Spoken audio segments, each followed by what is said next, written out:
उत्तर प्रदेश के एटा में देखिए क्या हुआ। वक्फ की जमीन को लेकर बवाल हुआ। दावा था वक्फ की जमीन है, दूसरे पक्ष कोई स्वीकार नहीं था। उसके बाद हंगामा शुरू हो गया, पत्थरबाजी शुरू हो गई, गाड़ियों में तोड़फोड़ हुई है, दोनों तरफ से पत्थरबाजी हुई। अगली तस्वीर दिखाऊं। उसके बाद पुलिस ने एक्शन लिया है और लोगों की गिरफ्तारी की है। आइए अब आपको बताऊं कि एटा में वक्फ की जमीन पर बवाल हुआ क्यों, क्या मामला था। संभल की तरह एटा में भी भारी पथराव और बवाल हुआ। 150 से ज्यादा लोग आमने सामने आ गए, खूब हंगामा हुआ। यह सारा बवाल हुआ दरगाह के पास खेत में दीवार खड़ी करने को लेकर। खेत के मालिक 24 बीघा जमीन पर सीमेंट की बाउंड्री वॉल बना रहे थे। तभी मुस्लिम पक्ष के लोगों ने कहा यह तो वक्फ की जमीन है, इस जमीन पर मालिकाना हक हमारा है, तुम कुछ नहीं बना सकते। कुछ मुस्लिम युवकों ने विरोध करते हुए बाउंड्री वॉल गिरा दी। इससे दोनों पक्षों में हिंसक झड़प शुरू हो गई। दोनों तरफ से जमकर पत्थर चलने लगे। दर्जनों बाइक और गाड़ियां तोड़ दी गई वक्फ के नाम पर। भड़की हिंसा से कई लोग गंभीर रूप से घायल हैं। मामला सामने आते ही योगी की पुलिस तुरंत एक्शन में आई। 16 नामजद और 150 अज्ञात पर केस दर्ज किया है। 2 को गिरफ्तार किया और शांति बहाल करने के लिए पुलिस बल और पीएसी की तैनाती की गई है। ड्रोन कैमरे से निगरानी की जा रही है और पुलिस बल कस्बे में गश्त कर रहा है। आइए खबरों में आगे बढ़ते हैं। आज की एक और बड़ी खबर है और आपको लिए चलते हैं महाराष्ट्र। महाराष्ट्र में आखिर कौन बनेगा मुख्यमंत्री, क्या यह अबूझ पहेली हो गई है या अभी दिल्ली से फाइनल होना है। फडणवीस को कमान मिल सकती है क्या। यह है 3 चेहरे जिसमें से सीएम और डिप्टी सीएम तय होना है। फडणवीस, अगली तस्वीर में आपको दिखाऊं। देवेंद्र फडणवीस दिल्ली पहुंचे और चुनाव से पहले की तस्वीर है जब खुद अमित शाह से मिले थे दिल्ली आकर। अगली तस्वीर में आपको दिखाऊं, देवेंद्र फडणवीस दिल्ली आए हैं, आज अमित शाह से मुलाकात होगी। ये उनकी तस्वीर आप देख रहे हैं। महाराष्ट्र से दिल्ली आए हैं और इस मुलाकात के मायने क्या है, क्या यही तय होगा कि आखिर सीएम कौन होगा, क्योंकि फडणवीस के नाम को लेकर चर्चा सबसे ज्यादा तेज है और सियासत भी हो रही है और इस बीच फॉर्मूला भी सामने आ रहा है।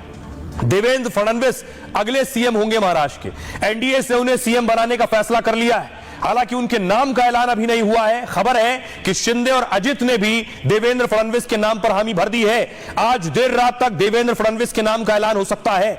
अमित शाह ने तीनों को मुलाकात के बाद नाम का ऐलान होगा। खबर यह है कि भावी सीएम देवेंद्र फडणवीस दिल्ली पहुंच चुके हैं। सूत्रों के मुताबिक फडणवीस के साथ 2 डिप्टी सीएम बनाए जाएंगे। खबर यह भी है कि एकनाथ शिंदे कल पहुंचेंगे और क्योंकि मंगलवार को उनका कार्यकाल खत्म हो रहा है, इस्तीफा देंगे एकनाथ शिंदे कल, जिसके बाद गवर्नर उन्हें केयर टेकर सीएम बनाए रख सकते हैं। नए सीएम बनने तक शिंदे कार्यवाहक सीएम की भूमिका में रह सकते हैं। सुनिए विनय सहस्त्रबुद्धे क्या कह रहे हैं और रामदास अठावले। शिंदे गुट की बात करें तो उनके जो नवनिर्वाचित विधायक है वो तो लगातार यही दावा कर रहे हैं कि एकनाथ शिंदे जी को बनना चाहिए। करने से कोई रोक नहीं पाएगा और कोई भी किसी को रोक नहीं सकता। आकांक्षा को वो जाहिर कर रहे हैं। वो मैंने कहा कि महायुति के सारे नेता, केंद्रीय नेतृत्व इकट्ठा बैठकर उचित निर्णय करेंगे। जो बातें तय है वो यही है कि एक सक्षम नेता मिलेगा, एक सुलझे हुए नेतृत्व की सरकार सामने आएगी और प्रधानमंत्री मोदी जी के मार्गदर्शन में सुशासन और विकास के रास्ते पर चलने वाला एक बहुत अच्छा शासन तंत्र महाराष्ट्र को मिलेगा। फडणवीस जी को मतलब मुख्यमंत्री बनाया जा सकता है क्योंकि बीजेपी को इतनी ज्यादा सीटें मिली है। अजय दादा पवार जी ने भी देवेंद्र फडणवीस जी के नाम को सपोर्ट किया है और एकनाथ शिंदे जी भी मतलब इतने बड़े दिल के हैं कि भाई उन्होंने 2.5 साल में बहुत अच्छा काम किया है, तो उनको मतलब केंद्र के मंत्रिमंडल में लेकर मतलब उनका भी सम्मान वहाँ किया जा सकता है और या दूसरे आदमी को डिप्टी सीएम बनाकर 2 डिप्टी सीएम और 1 सीएम ऐसा किया जा सकता है। मुझे लगता है कि जो भी फैसला कर तो फडणवीस सीएम होंगे, लगभग इसकी पूरी संभावना है। लेकिन दूसरी तरफ एकनाथ शिंदे के लिए आरती हो रही है। पुणे की तस्वीरें मैं आपको दिखा रहा हूं। पुणे में शिंदे के लिए आरती हो रही कि शिंदे सीएम बने।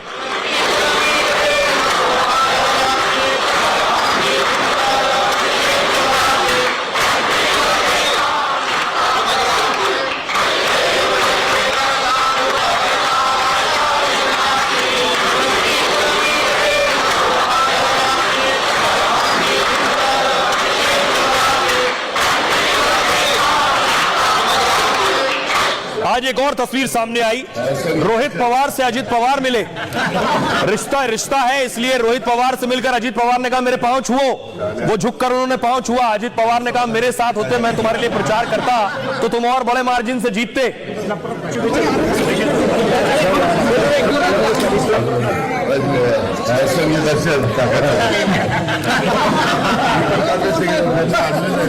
पांव छुए रोहित पवार ने और अजित पवार ने कहा कम मार्जिन से जीते हो, सोचो मैंने प्रचार किया होता तो कितनी बड़ी जीत होती।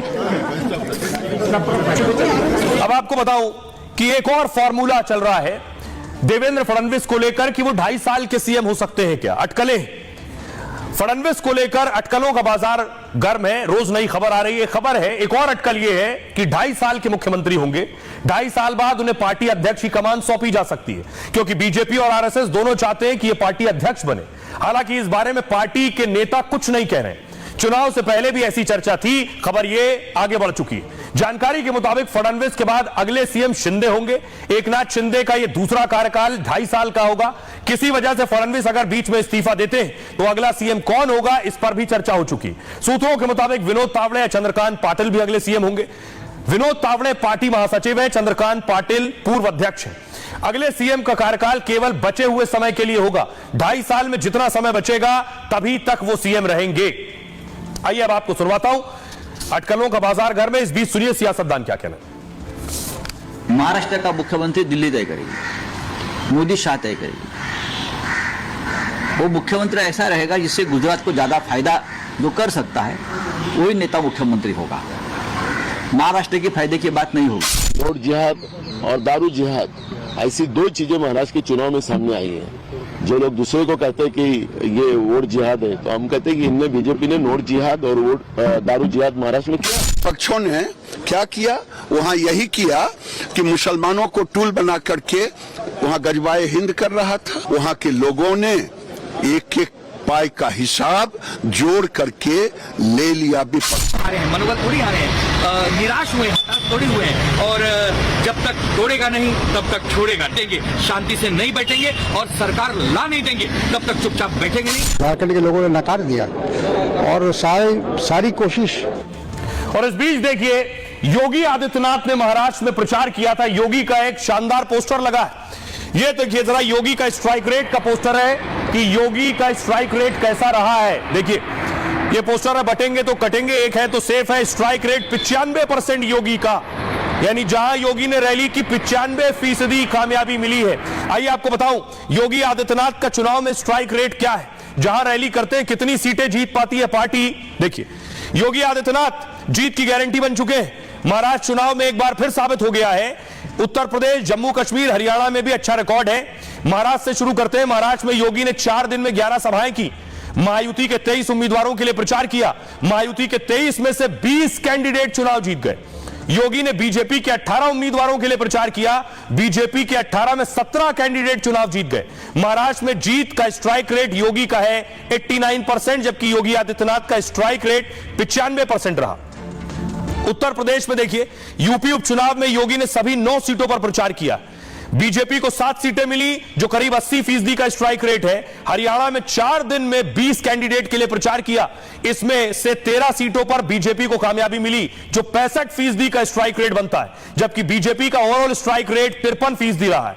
जम्मू कश्मीर में 2 दिन में 11 कैंडिडेट के लिए प्रचार किया। इनमें से 10 उम्मीदवार जीतकर विधानसभा पहुंच गए, जिसका मतलब है स्ट्राइक रेट 90% से ज्यादा रहा है। आइए अब आपको दिखाता हूं। लेकिन इस बीच